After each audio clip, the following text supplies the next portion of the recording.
talk about depression in the workplace, right? So we oftentimes talk about people with more severe and disabling illnesses. Those people get to those places from many, many paths, but one of the important paths is the fact that that we're not very good at recognizing people who are having mental health problems. You know, most people who are going to have a mental illness will have their diagnosis by age 14. They won't get treatment on average until age 24. So we need much better detection systems as well as prevention systems to pick up people early so that they don't become progressively disabled by their illness. And one of the important settings for adults is the workplace. You know, if you want to work with kids, you probably need to work in the schools or with pediatricians.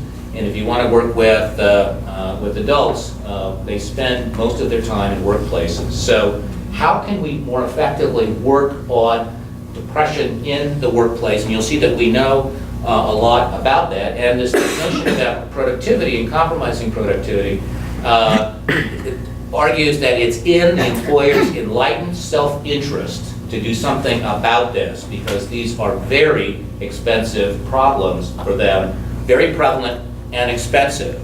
The good news is that we have a good science base. You know, we have got evidence-based approaches for recognition and treatment of depression in the workplace. And I'll show you some data that I was talking with Diana earlier, produced by my colleague Catherine Rost, that shows that that the return on investment can be significant. Depends on your workforce. I mean, she's done a very sophisticated job of modeling return on investment. But in general, on average, for every dollar that an employer invests in depression care, recognition, and management, that employer is going to save $3 in terms of increased productivity. And we'll talk about healthcare cost reductions as well. But just in terms of productivity, sort of like the hidden costs of depression, things that you don't see. If you have a healthy workforce, they're more engaged, more predictive, more productive, more creative, et cetera, et cetera. And so we know how to do it. So the issue is, like I said in the introduction, how do we get there? What are the barriers? I'm going to talk about problems implementing the knowledge that we have, specifically from some of Catherine's research.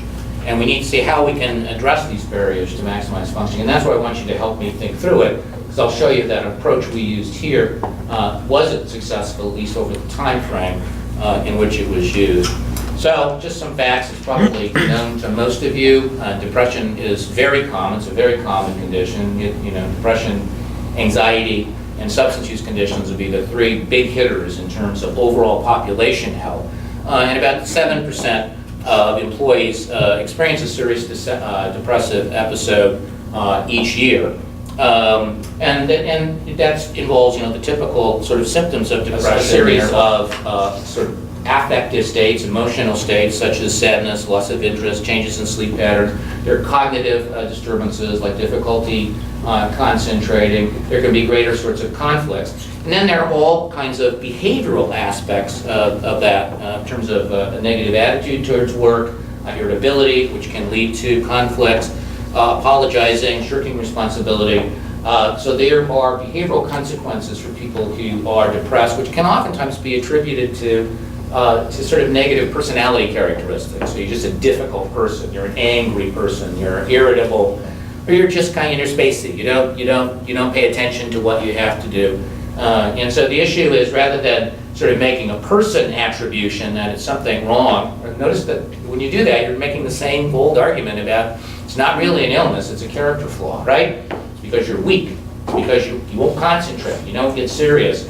We need to realize that oftentimes, not always, oftentimes, there's an underlying pathology here that could be treated that would get that employee back in action and make them and their family happier as well.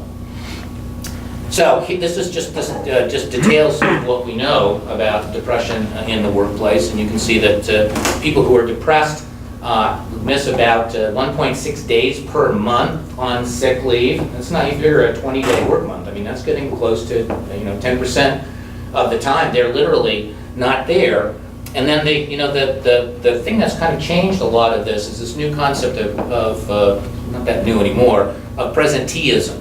And presenteeism are people who show up but they're just not working at their level of capacity. We now have very sophisticated ways to measure and understand presenteeism, and as it turns out, people who are depressed work at about 70% of their productive level. So you're losing 10% of work days when they're not there at all, and then when they're there, you're only getting about 70% of the productivity out of them. And again, I'm sort of talking like an employer now, so you're thinking about your human capital.